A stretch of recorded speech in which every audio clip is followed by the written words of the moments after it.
YouTube guys. இன்றைக்கி நாம் ஒரு புது ரயில் ரூட்டில் ட்ராவல் பண்ண போகிறோம். Century old long Tiruchirappalli Erode ரயில் ரூட்டு கரூர் வரைக்கும் நம்ம ட்ராவல் பண்ண போகிறோம். திருச்சிராப்பள்ளியிலேருந்து கரூர் வரைக்கும் உள்ளது நம்ம ஸ்ட்ரெச்சு நம்ம ட்ராவல் பண்ண போகிறோம். திருச்சிராப்பள்ளி பாலக்காடு டவுன் எக்ஸ்பிரஸில் இந்த ட்ராவல் பண்ணிட்டு திருப்பி வரக்கூடிய Salem Mayiladuthurai main line EMU express ட்ரெயினில் வரப்போகிறோம். அந்த ஜேர்னியை தான் நம்ம ஸ்டார்ட் பண்ண போகிறோம். இப்போ கொஞ்சம் சிறிது நேரத்தில் ட்ரெயின் வந்துடும். இந்த ஜேர்னி விழாக பாருங்கள், பார்த்து உங்களுடைய கருத்துக்களை பதிவிடுங்கள்.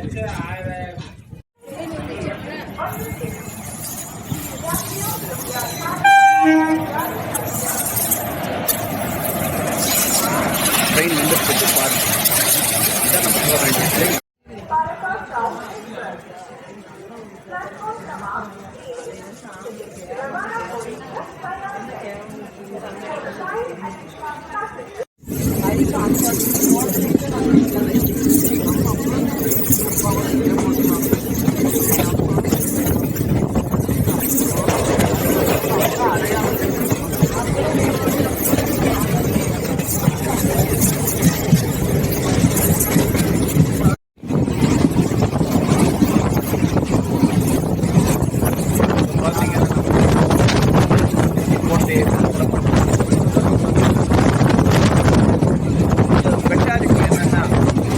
தேசிய நெடுஞ்சாலையும் ரயில் பாதையும் அருகருகே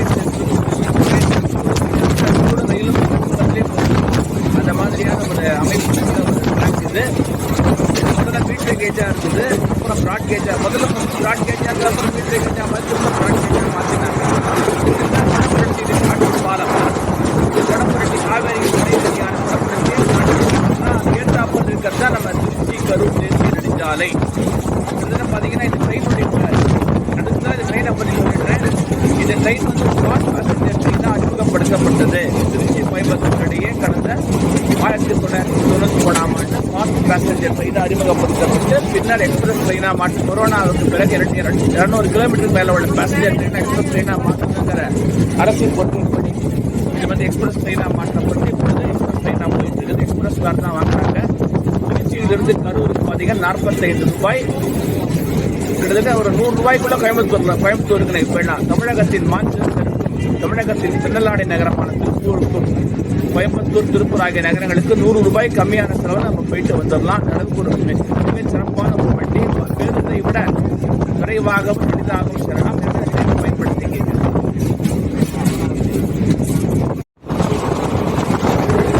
பார்த்தீங்களா ரயில் போறது ரயில்வே ஸ்டேஷன்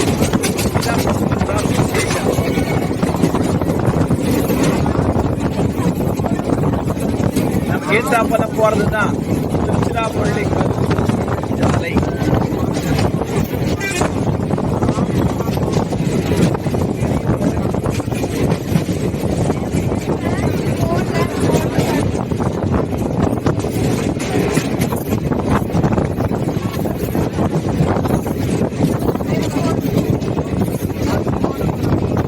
காவிரி கரையை ஒட்டியே இந்த ரயில் பாதை செல்கிறது.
பக்கம் வருபவர்கள் இந்த ஸ்டேஷன்ல தான் நம்ம இறங்கணும்.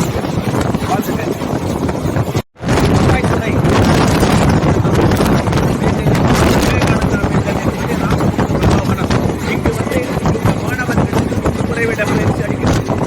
பள்ளி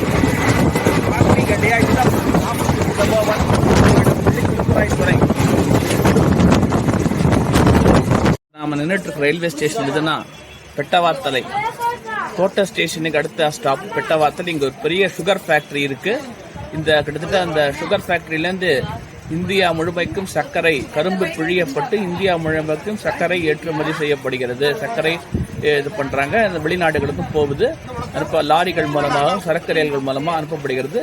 திருச்சி மாவட்டத்தின் ஒரு கடைக்கோடி நகரம் தான் பெட்டவாத்தலை.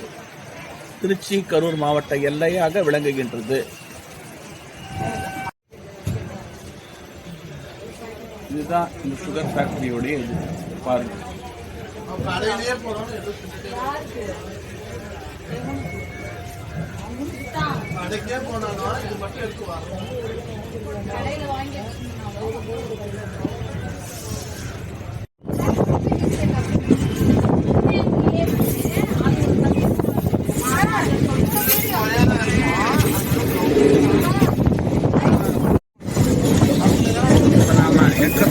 ஸ்டேஷன் எதுனா குளித்தலை.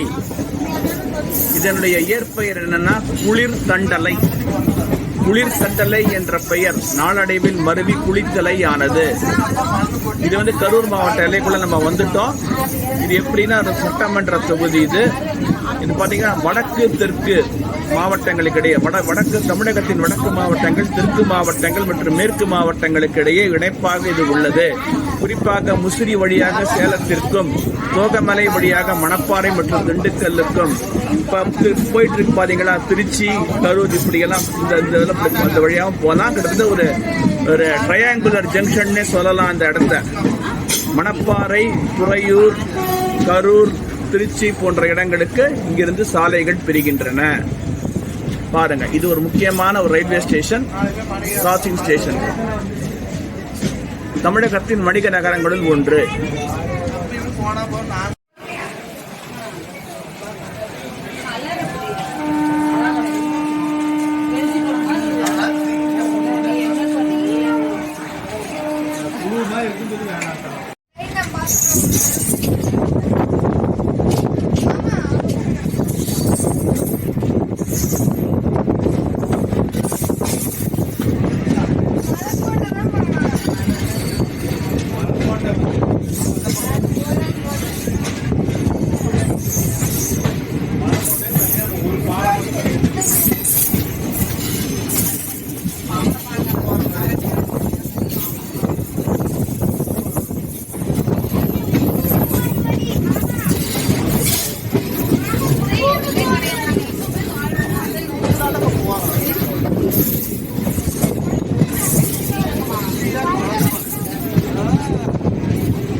பாக்குறீங்களா?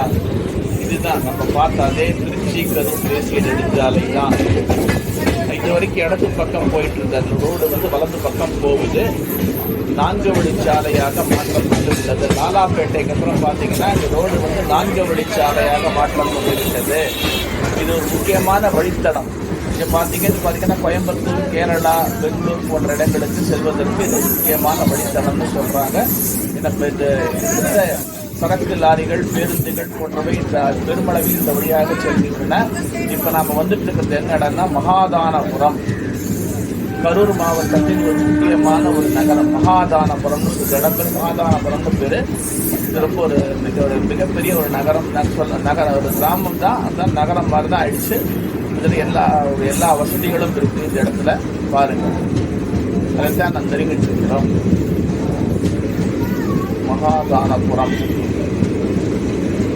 இங்கேயும் பார்த்தீங்கன்னா ரயில் ரோடு பக்கத்துலேயே இருக்குது பாருங்க.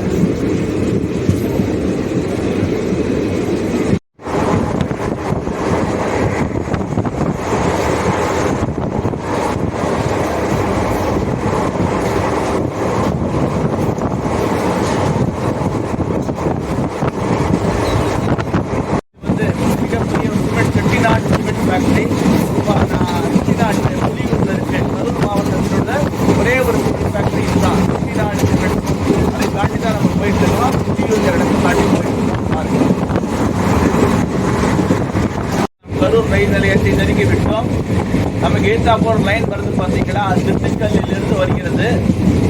இந்த ரயில் பாதை கடந்த 6 ஆகஸ்ட் 1988ஆம் ஆண்டு நாட்டுக்கு அர்ப்பணித்து வைக்கப்பட்டது.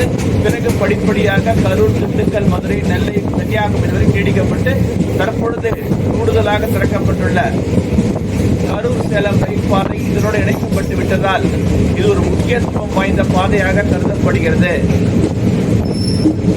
மும்பை, பெங்களூர் போன்ற இடங்களில் வரும் ரயில்கள், மதுரை செல்லும் ரயில்கள் இந்த ரயில் பாதையை கடந்து தான் போனோம். இப்போ நம்ம கரூர் ரயில் நிலையத்தை நெருங்கி விட்டோம். நம்ம பக்கத்தில் போது பார்த்தீங்களா, இதுதான் திண்டுக்கல் போகிற ரயில் பாதை. இது மொத்தம் 6 ஸ்டேஷன் இருக்கு. வெள்ளியணை, பாளையம், எரியோடு, குளத்தூர் வழியாக திண்டுக்கல்லை அடைகிறது.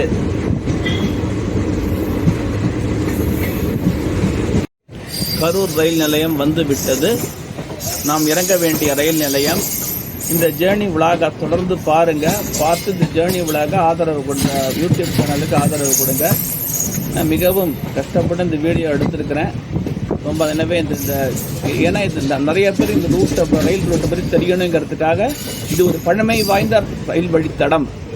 நீராவி, டீசல், மின்சார ரயில் என்ஜின்களால் இயங்கும் வழித்தடம். முதல்ல பார்த்தீங்கன்னா நீராவி இன்ஜினில் ஓடிட்டு இருந்தது வண்டிகள்லாம். பிறகு டீசல் இன்ஜினுக்கு மாறிச்சு. பிறகு எலக்ட்ரிக் இன்ஜின், மல்டிபிள் யூனிட் எல்லாம் வந்தே பாரத் வரைக்கும் வந்தாச்சு. அந்த அளவுக்கு பழமையும் புதுமையும் ஒருங்கே சேர்த்து இருக்கும் ரயில் பாதை இது.